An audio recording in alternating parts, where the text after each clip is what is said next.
Christians, there may be a subsequent glorious coming still happening in the New Testament, but according to the prophecy of Jesus in the New Testament, the glorious second coming was to occur within the lifetime of those who were listening to him.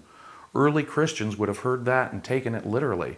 And that means that someone like Vespasian or his son Titus would be the glorious second coming of Jesus. Early Christians in the first 2 centuries could not have missed the timing that Jesus gave for his glorious second coming. But interestingly, Jesus really, of all the subsequent Christians who would claim the timing of the second coming and be mistaken, Jesus has to be accounted as, in effect, the first Christian to get the timing of his own glorious second coming wrong, if contemporary Christians are correct. If, in fact, that glorious second coming hadn't already occurred in the 1st century, which must have been the original understanding of Christians who read those documents. Today we believe that these scriptures were written to predict something that would happen and has not happened yet and will happen in our time. But it is very rare that things like this are written for a time 2,000 years later. These were written for their time, and everyone in that time would have recognized the Flavians as the fulfillment of the prophecies of Jesus.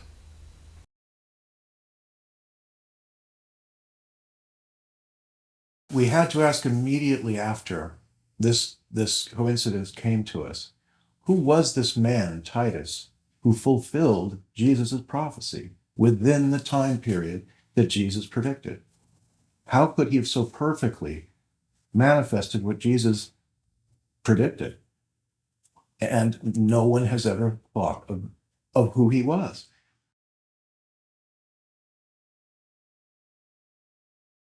Fascinatingly, Paul himself refers to Nero's palace and says, "Say hello to my friends at Nero's palace."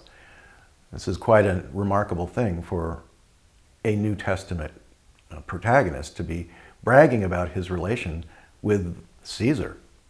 Not only does he mention those in Caesar's household in a friendly and positive way, as someone that we would exchange greetings with, he's boasting that he's had contact with the imperial guard, the Praetorian Guard itself, and that everyone in the imperial guard at Rome has now heard of his Christian message. Furthermore, in the same letter, the letter to the Philippians, in which he mentions both greetings from Caesar's household and his inroads into the Praetorian Guard, he mentions figures such as Epaphroditus, someone we know who was a top minister to the Emperor Nero himself, an important right-hand man to Nero, who's mentioned as helping Paul and giving Paul a material sustenance in the course of his travails. And we would later see Josephus dedicate some of his works to the same Epaphroditus, as well as... We'd see Epaphroditus both in the New Testament. We see Epaphroditus mentioned by pagan historians as a courtier from the time of Nero all the way through the Flavians into the time of Domitian. And it's about that time that he apparently becomes an important patron of the works of Josephus himself, likely making him an important Jewish figure in the imperial court from Nero throughout the Flavian reign. I personally believe that the Titus mentioned in the Bible as a companion to Paul may well have been the Titus that we're talking about. He could have been Titus Flavius. Well, if Paul's mission was in the decade of the 50s and perhaps into the 60s, Titus would have been a young man at the time who might have been accompanying him. But Titus was a relatively common name at the time. But curiously, in the book of Galatians, he is a foreigner who is not compelled to be circumcised. And so it's possible, but I have my own doubts about that. Well, remember, Titus was only a year apart in age from Nero himself, and about a year apart in age from Josephus as well. So they were contemporaries, and Titus was raised in Nero's palace. It could well be that Nero himself gave that mission to Titus to accompany Paul. Titus was raised in the court of Claudius next to the son of Claudius, Britannicus, and they would surely have known the young Nero and his own tutor, the Stoic philosopher Seneca. And of course, Seneca's philosophy is something we see reflected in the New Testament to such an extent that Roman-era Christians actually forged a correspondence between Paul and the philosopher Seneca. So similar were their ideas. We know that correspondence to be fraudulent, but it just shows the echoes that we find between the Roman philosophy of the time, Seneca himself, his ideas, and those of Paul as expressed in the New Testament.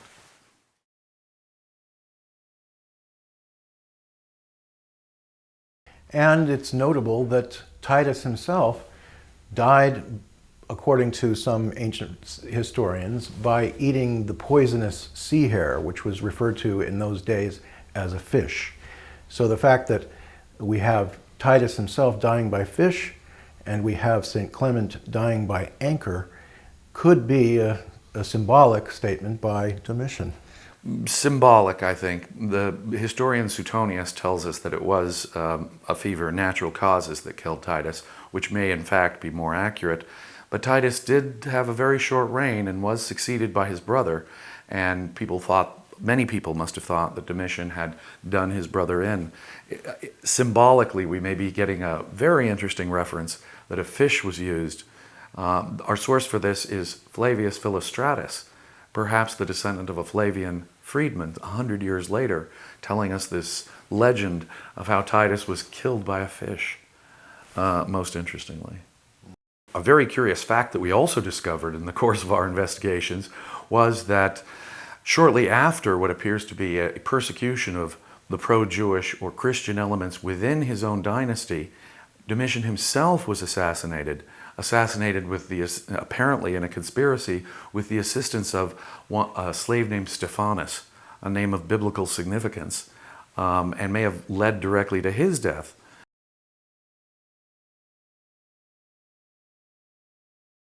Many scholars have pointed out, most recently, the important work of Joseph Atwill. They have pointed out the parallels between Titus's activities in Galilee and then coming down to Judea and Jerusalem, and noting the many parallels between the life of Jesus as described in the Gospels and that same story. Both begin in Galilee, both in effect some of their most important military activities as Romans would occur on the Sea of Galilee, and of course the initial missions of Jesus are depicted as being along the Sea of Galilee. In one place, for example, Jesus is said to have driven out a whole host of demonics into a herd of pigs that were driven into the sea. At the same exact place that an important naval battle occurred, led by Titus in a creative nautical assault on that area. Again, driving out these messianic militant demons from the region. And of course, Jesus descends from Galilee to Jerusalem and in effect camps out in the Garden of Gethsemane and then has a triumphal entry into Jerusalem where he predicts the destruction of Jerusalem. Titus himself camped out in the area of the Garden of Gethsemane, had a triumphal entry into Jerusalem, even as he's fulfilling that same prophecy by Jesus. So fascinatingly, we have the Sea of Galilee being the setting for some of Jesus' miracles and for what many may call the miraculous military achievements of Titus. And a lot of scholars, such as the recent biographer of Vespasian, have noted that nautical imagery is unusual to be found on Flavian coins, since their great war was basically a desert affair, the Judean War.